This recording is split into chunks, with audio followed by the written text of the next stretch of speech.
So on this episode of Rustorations, we're restoring this neglected go-kart. This two-stroke has been off the road for 14 years and needs some serious TLC. We're going to be doing every stage of the restoration, and we're doing it on a budget. We're doing this thing cheap and easy. Minimum tools, minimum budget, and max amount of effort. You don't need to spend a fortune to bring one of these things back to life. I'm going to show you how we're going to get it done. So we have this shifter cart. Problem is, it's been sitting for the last 14 years. It's just been buried in the back of my parents' shed, and it was time to finally grab this thing, get it out of there, and restore it. So this thing hasn't ran in 14 years, and in the 23 years we've had it, it only ran a handful of times, so it's got some problems. It doesn't run well, it's got a lot of rust, and it's just time to take this thing out and refresh it. So the first thing is, we just got it out of the shed and brought it over to the shop. Once we had the cart back at the shop, it was just a matter of trying to get it going so we could see if we get this thing started. I just want to get this thing running before we actually start restoring it, just to see if there's any other problems we might run into. Now, I'm very fortunate because I'm working on a car in here. I do have a covered shop. If you have a shop, it's a massive advantage. Because we are going to be painting, it's good to be out of the elements. However, not everybody has that advantage. But if you do, take it. First thing we did is we put it up on the stands just so we're not sitting on the ground working on it. Now, I had previously removed all the fluids because I knew this thing would be sitting for a while. I just didn't expect it to be 14 years. So the first thing we did is we topped off the radiator fluid. There was nothing in here at all before, so I knew nothing was rusting from the inside. Then it's a matter of putting in the transmission fluid.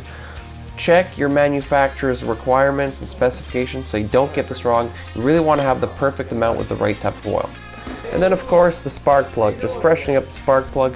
Putting in a new one so it's firing properly is just really important. Now, because this is a two-stroke, it requires oil directly in the gas, so end up using a proportion of 40:1, adding the special two-stroke oil into the gas and then just putting it in. It's pretty cool to put gas in this thing for the first time in 14 years. You just got that little bit of excitement and itch just to hear that awesome two-stroke sound. Next stage is to pressurize the lines by getting to the fuel pump.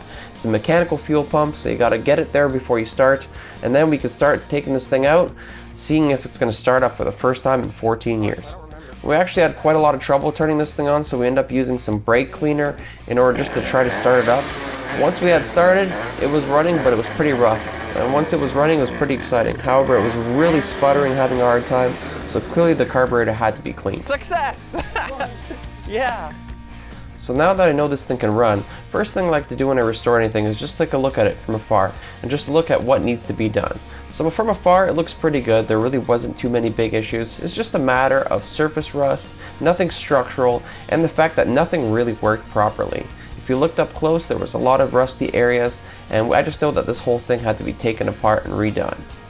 Now it's a matter of changing all the lines, getting rid of the rust, and restoring it back to factory as much as we can. At the same time, all the fuel lines were done, so I have to replace the fuel lines, send out the carb for cleaning, and just get this thing restored. So now it's time to gear up and start taking this bad boy apart. I always like to use an impact gun. It just works real well. It's easy, it's cheap, it's quick, works great. I am trying to save as much stuff on this cart as possible. I want to spend as little money as possible and use as many factory original parts as I can to keep this project cheap. Taking apart the steering column while still maintaining as much of it on as possible. I want to keep this job easy, so I'm not going to take everything off, just the things that need to be taken off to ensure that this project is safe, that we don't blow anything up and we don't damage anything. Then we have to get rid of the lines, just take them all out because all the lines are done at this point. The lines are completely crusty, there's holes everywhere. 30 years will do that to you. Now the exhaust is being refinished, so it's going to be saved. We're just going to take it apart, getting rid of all the clamps, taking it all off, making sure we don't lose any parts in the springs and whatnot. Now this is a pretty easy project. You just pretty much disassemble it the same way it's assembled, just backwards. The brakes were horrible. There was absolutely no brakes, no pressure, so we're going to look into these things and see if we can save them. Now there was a crazy amount of rust here just because both master cylinders leaked over time. And now at this point I had taken off as much stuff as I could by hand. The rest was all so rusty I just had to cut all the bolts off, unfortunately. A lot of times you're just going to have to grab that grinder, grab yourself a flat disc or a grinding stone, just cut that bad boy off. It's just the way it is with this old kind of stuff. And now that everything is off, we can really take a look at it and see exactly the condition of this frame. So now it's time to grab your impact driver or drill and get to work. I like to use a 5-amp battery. I always buy the same brand for every tool, so I could just buy the tool by itself, and the 5-amp battery just goes a long way to using them. You can see here I'm using a wire brush. It's just a wire brush attachment. Anybody can use it, even my kids got involved. You just get these things on Amazon, they're pretty cheap and inexpensive. Not the fastest thing in the world, but they're actually very good. And they're pretty safe, so it does take some time, but you have full control over this thing. There's not much recoil, and they do last a fair amount of time, so it's really nice. Either a drill or impact gun, whatever you want to use. And I just go all around the car. But sometimes you need a little more horsepower. That means taking out the grinder and using the old death wheel.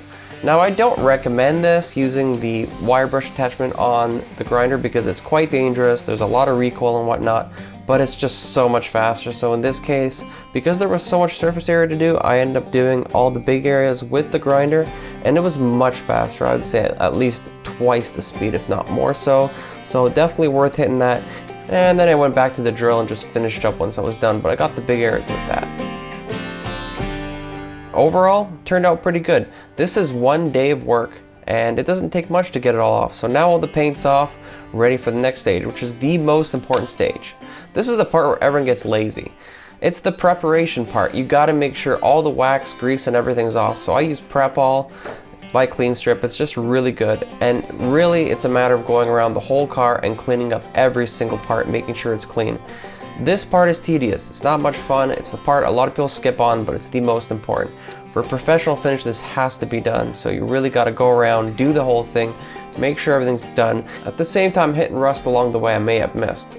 So it does take a lot of time, a couple hours to get it really clean, but it just makes sense to go around so any paint that goes on will just have a surface to stick to. And at the same time, because I'm spending so much time cleaning it, I actually take the time to go through the engine, clean every other component that I can, because these will be covered on painting anyways, so I might as well clean it all up now, get it nice and clean, because once the paint goes on, I really don't want to touch this if I don't have to. Okay, so at this point, I got two choices. Number one, I could paint it the way it used to look like, make it look brand new, have it all fresh and ready to go. Or choice number two, I could do something unique, something special, make it mean something. I think we're gonna go with choice number two. Yeah, that's what we'll do. So now we have a plan, it's time to move on to paint. However, before we can do that, we made a decision. I wasn't gonna remove this and make this a frame off restoration. I was gonna keep everything on. I had the seat, the radiator, the engine, just to keep it nice and simple. However, this really gets in the way because at this point, you don't wanna spray any of this stuff. So you gotta take the time, take some paper, mask everything off, make sure nothing gets dirty. This is a pain in the butt. It takes many hours. However, that's the one drawback of not taking it down, but that's what we're gonna do. Now it's all ready to go, it's time for paint, and we're going to be using a little trick here. So this is the paint we're using. It's the 2K Spray Max 2-part epoxy primer in a can. That's right, so this is a 2-part system.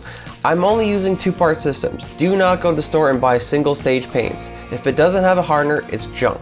You got to use something that has a hardener. So in this case, it's a gray primer. I'm putting it on and just going all around. I do about 2 to 3 coats, and then once I'm happy, take a 120 grit and just scuff everything up to make sure there's no bumps or ridges, just keeps it nice and smooth. Because we've masked everything off, we can hit only the areas we want, and it's going to turn out really nice in the end. The next stage is to grab our top coat. Still using 2K Spray Max, in this case we're using black. As you can see here, this is how it works. You shake it for 2 minutes, you take the valve, you put it in, you press the epoxy primer, you make sure the resin goes in, and you spray it for another 2 minutes. At this point, the paint's ready to go and you can start using it. Make sure it sits for 10 minutes before you spray anything, and then just start hitting your whole car, your go-kart, whatever you're doing. This is great because it comes in a can. You don't need a compressor, you don't need a sprayer, no hoses. It's just a very easy system. I got these cans off Amazon. They're fairly inexpensive for what they are, but I wouldn't say they're cheap. At the same time, you gotta remember you're paying for convenience, not necessarily quality, although the quality of this paint is pretty good. Now, next stage is the most important stage. You have to put your clear coat on. Use your clear coat, shake it up, add about 2 or 3 coats. Just protect the work you've done, because this is gonna weather protect everything you've done. Moving on to the exhaust, obviously it's very rusted just because of the temperature and the heat that happens, and it's just a matter of taking the wire wheel and shredding off all the rust. This tool works real well. It's not necessarily the quickest thing in the world, but it works. It took me probably about 2 hours to remove all the rust just off this exhaust system and just get it ready for the next stage. Once all the rust was off, end up just cleaning it off with some wax and grease remover prior to paint. It's always an important stage to do. And then we get out our paint. Now the paint we're using here is a little bit different. Because this is high heat paint, you can't use regular epoxy primer. You have to use header paint, which is a ceramic high heat paint. And just ended up doing our first coat with the primer, making sure we cover all the nooks and crannies. Did about 2 or 3 coats just to make it nice and thick. And then once it's all dry, we end up taking our final coat. Same type of paint, it's a ceramic paint. You just hit it with that. Once you're happy, you move on. Moving on to the rims. The rims are a little bit different, so we end up taking out the valve stems, replacing the valve stems because they were really done. But at the same time, this gives us the opportunity to fix the rim itself. Now the rims are aluminum, so some paints won't work with it. However, the epoxy paint worked really well. Once we're ready to go, we just hit it with the epoxy, couple coats, end up with the clear coat, and away you go. Now at this stage we have a decision to make. With everything completed and painted, we can move on, or we can take choice number 2 and have some fun. Whenever I'm doing a project, I always like to do some custom fabrication and just make it very personal, make it stand out, make it unique. With basic tools like a grinder and knowing basic skills and using metal, it's amazing the things you can do. And I think it's worth showing just because you can be pretty creative and there's some tricks you can do that are inexpensive and a lot of fun at the same time. So what I'm doing here is I'm just changing it, making it look a little bit different. I had a vision in mind how I wanted this thing to look, and you're going to see exactly how it turns out and why we made the decisions that we did. But based with the tools we had, we were able to make that vision come to life. So I'm just using basic tools here, squares, making sure everything's cut at nice 90 degrees. Now at the same time with the grinder, you have more options. Something I didn't use before was actually the flap disc attachment. I didn't need it for the previous job. The flap disc is the quickest way to sand. It just rips all the rust and paint and really flattens out the metal. Now you gotta be careful with this thing because it's pretty aggressive, so it gets rid of metal pretty quickly. However, it's real nice to use. If you got some crusty old metal around, you can just get rid of the rust real quickly. So I had some square tubing lying around, I had a vision in mind, and it kind of leaves a cool look, so that's what I want to go for. Now I'm clamping things together because I'm actually going to be welding. I think it's a real good idea to buy an inexpensive welder, buy a cheap self-dimming mask, and do some welds. It's amazing how many projects you can get done with a basic welder. I'm just using flux core, which means the gas is within the wire. You don't need any big tanks, you don't need any gas, and I'm just cleaning it all up. At the same time, having one of these grinding wheels with a wire wheel attachment is just really useful to have in the garage. They're inexpensive, it's amazing what you can get done. Obviously, anytime we're going to do any painting, we have to do some cleaning, so we use our wax and grease remover, and then we're ready for our paint. Now, like I mentioned earlier, you're going to see a pretty cool, unique idea here. And I'm just spraying basic paints on, getting it to look the way I wanted to. And at the same time, I wanted to make this look really different, so I ended up masking the plastic piece as well, and actually painting those. And you'll see shortly why we made it look the way we did. So we put our paint on, and once the paint was on, we actually ended up putting our clear coat on top.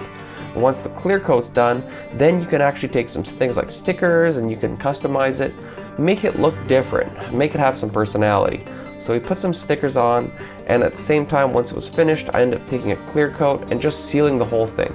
This will weather protect everything and make it last for a long time. So we had put it all together and it turned out pretty cool. So for the vision we were looking for, I was really pleased with how it came out. It's amazing what you can get done with some stickers. Now it's time to take the Go-Kart and start getting it ready to reassemble. Removed all the paper, all the mask, and everything just looks really good. This is where taking that time to mask everything really pays off, because at this point it looks pretty darn good if I don't say so myself. Now it takes time to do this, but Rome wasn't built in one day. Now with that done, the one thing we had left to do was to actually clean up the chrome. So I use this Never Dull product. It is a polish that comes with a type of wool, and you just clean it up basically. You apply it, you scratch it on, and then you take your rag and just rub it off. It's amazing what this stuff can do. If it doesn't do a good job in some areas and the rust is too thick, I end up using 4-0 steel wool and putting the Never Dull on top. And it just works really well.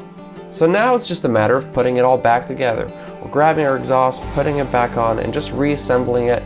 It's a good idea to take pictures of what you're doing just so you know where everything goes. Label things. I like to put all my bolts in little baggies and label them just so I know where they go. It's just much easier to work this way.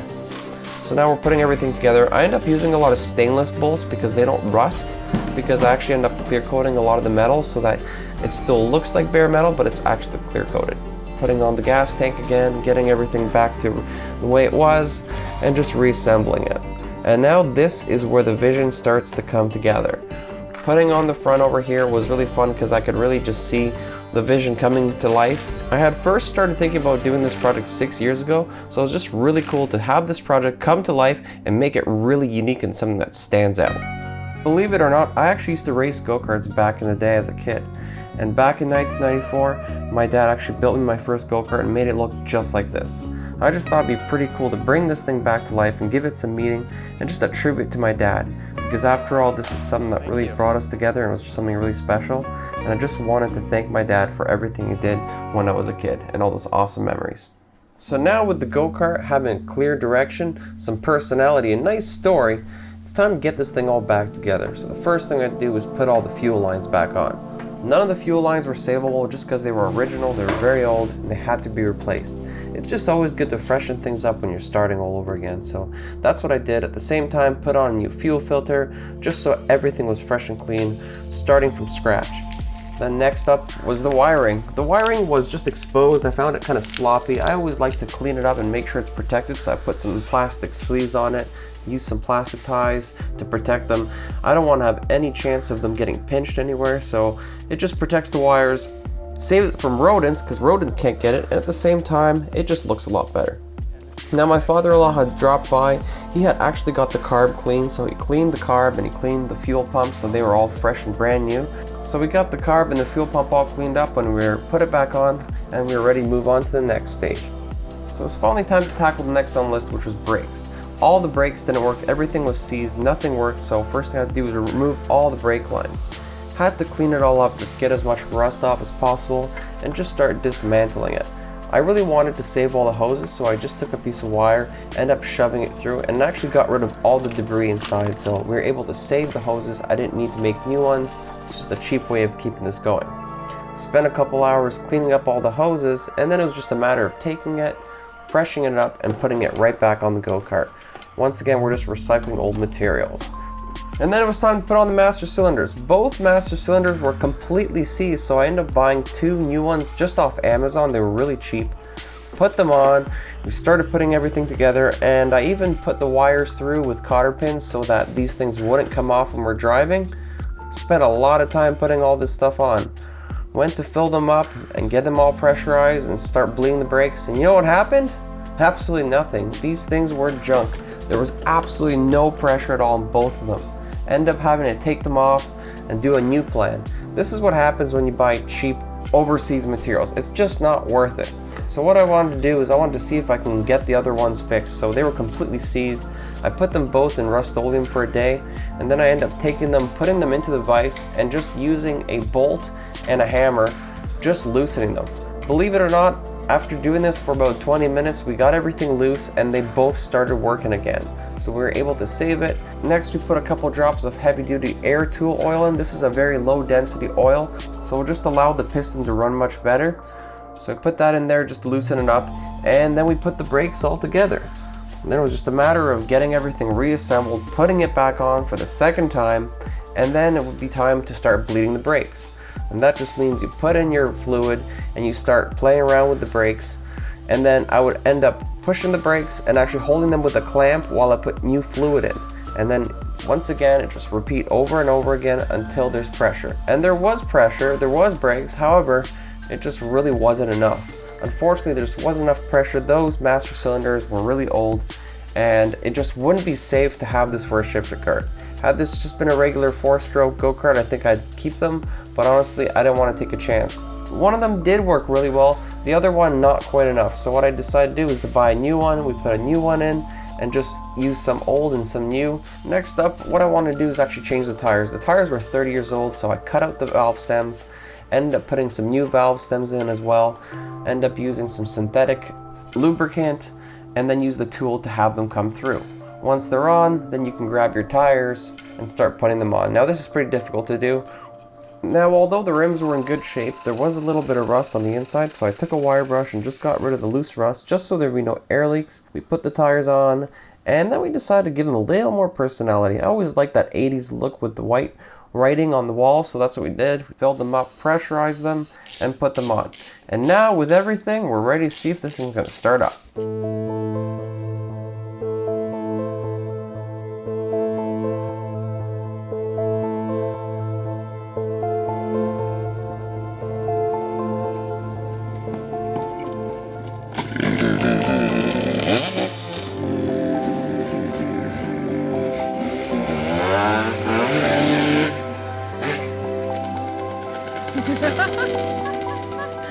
That's awesome!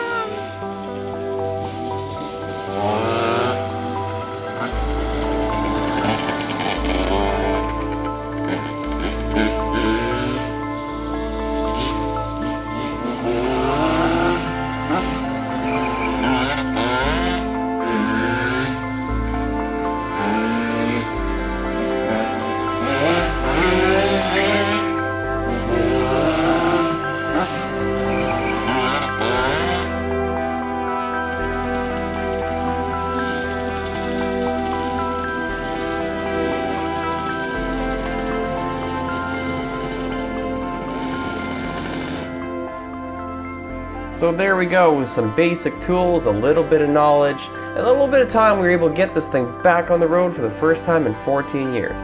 And for the first time in 23 years, we were able to give this thing purpose and make it mean something. And probably the coolest part about all of this, we're able to preserve history, keep it going, make a nice tribute for my dad, and at the same time, get it ready for the next generation to come. This is what it's all about. This is what drives my passion. But building go-karts isn't the only thing we're doing. We're building our 1972 Chevy Nova muscle car. This is my dream car, and we're doing the whole thing on camera. We've never done this before. We're gonna document the whole process and show you guys that anybody can do this.